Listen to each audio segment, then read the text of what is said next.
Everybody knows that the way the United States handles immigration is changing once again under Donald Trump's administration with a much tougher approach to enforcement, detention, and deportation. Now, this has raised big question about whether the US immigration system can actually handle the pressure or not.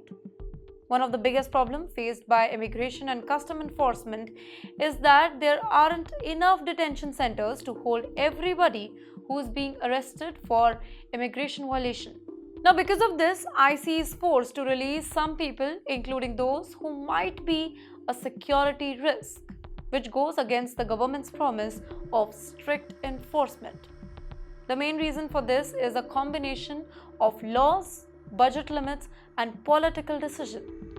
If you remember that in 2024 financial year, the US government gave ICE enough money to maintain 41,500 detention beds, which costed the country about $3.4 billion, and that too per year. However, in just Trump's first month back in the office, over 8,276 people were arrested for immigration violation. This shows that the current system is not enough to handle the number of migrants that the US is detaining.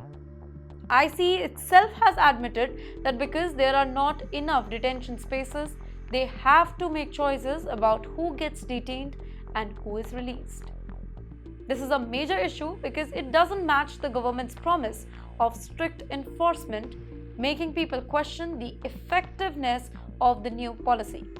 And on the top of it, to make things even more complicated, a new law called the Lake and Raleigh Act was passed, which says that any non-citizen arrested for theft-related crimes must be detained.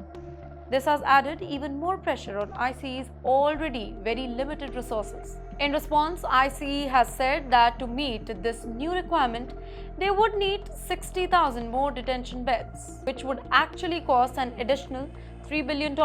You know what? To get this extra money is another problem because Congress is still debating how much should be spent on immigration enforcement. You will be surprised to know that some Republican lawmakers want even tougher border security, so they are holding up the process to negotiate for stricter law and more funding. Since ICE don't have enough space to hold all the detained migrants, they are using alternative methods like GPS tracking and mandatory checks in to keep an eye on released individuals. However, many Americans are not convinced that these methods work really well. In fact, a Gallup poll taken right when Trump started his second term showed that 68% of Americans believe that his administration would successfully reduce illegal migration. Now, this means that people expect too much from Trump, and many believe that simply tracking released migrants is not strict enough.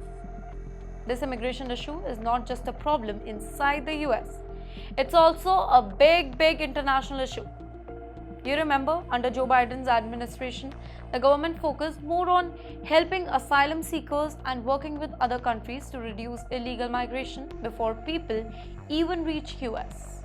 But now, the Trump administration is bringing back harsh detention policy to scare people away from trying to cross illegally. One extreme example of this is how ICE tried to use detention facilities to Guantanamo Bay, a US naval base that has been used for holding suspected terrorists. However, these facilities do not meet ICE's own detention standards, so they cannot actually be used, which makes the detention crisis even worse. For Indians trying to migrate to US, these new policies could have huge impact on you. Many Indian asylum seekers, specifically from Punjab and Gujarat, which have used complicated illegal routes to enter the US in recent years. But now, with stricter detention policy and longer processing time, Indians who do not have the right documents could face longer detention, more scrutiny, and a higher risk of deportation. This means that any Indian planning to migrate to the US must be very careful to understand the new laws and make sure that they follow all the migration rules. As Congress continues to debate the future of US immigration enforcement, the situation remains unclear. What is certain, however, is that the gap between political promises and real life implementation is becoming wider and wider every single day. The US is struggling to balance its tough immigration stance with the reality of limited resources. And this conflict will shape how immigration policy evolve in the coming years.